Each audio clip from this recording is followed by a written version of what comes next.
Je pense que j'ai toujours été intéressé par les sciences et mes parents m'ont toujours accompagné dans la démarche en m'emmenant au musée, à Vulcania ou à la Cité de l'Espace. Quand on est enfant, on a les yeux qui brillent, quoi. Je m'appelle Olivier, j'ai 31 ans. J'ai rejoint l'ONERA en mai 2022 en tant qu'ingénieur de recherche spécialisé dans le traitement du signal. J'appartiens au département électromagnétisme et radar de l'ONERA qui développe des algorithmes pour la formation et l'analyse d'images radar à synthèse d'ouverture. Nous, on est spécialiste du traitement du signal, plus particulièrement des images radar.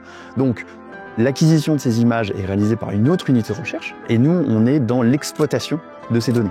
Donc une fois qu'on a récupéré la donnée radar, il faut qu'on l'exploite. Et pour ça, on va faire passer le signal dans différents algorithmes. Et c'est après coup qu'on arrive à former l'image et qu'on obtient l'image radar. Mais aussi, on peut effectuer des post-traitements dessus, des analyses automatiques, des segmentations, de la classification.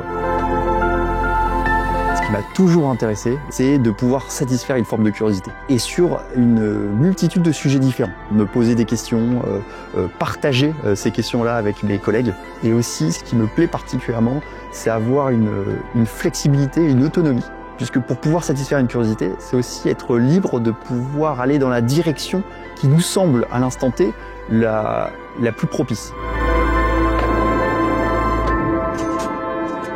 Dans une journée idéale, ce serait de pouvoir me dire « Ah, cette question-là que je me posais, j'ai réussi à la formuler correctement, amener une réponse et pouvoir exposer cette réponse à la communauté scientifique. » Ces 3 premières années, ça a été déjà une découverte sur le plan scientifique. Après, ça a été aussi l'occasion de se développer sur le plan humain. Parce qu'en 3 ans, j'ai rejoint une unité de recherche que je dirige aujourd'hui. Donc c'est une chance incroyable que m'offre l'ONERA. Si on souhaite rejoindre l'ONERA, avant tout, je pense qu'il faut montrer sa motivation et l'expertise aussi technique qu'on peut avoir sur certains secteurs. C'est un monde de recherche où il y a une forme d'autonomie importante, donc il faut savoir où on veut mettre les pieds. Cette flexibilité, cette autonomie que nous accorde l'ONERA nous donne l'opportunité, si on est très ambitieux, de pouvoir évoluer rapidement et avoir des postes de manager. C'est des choses qui sont possibles.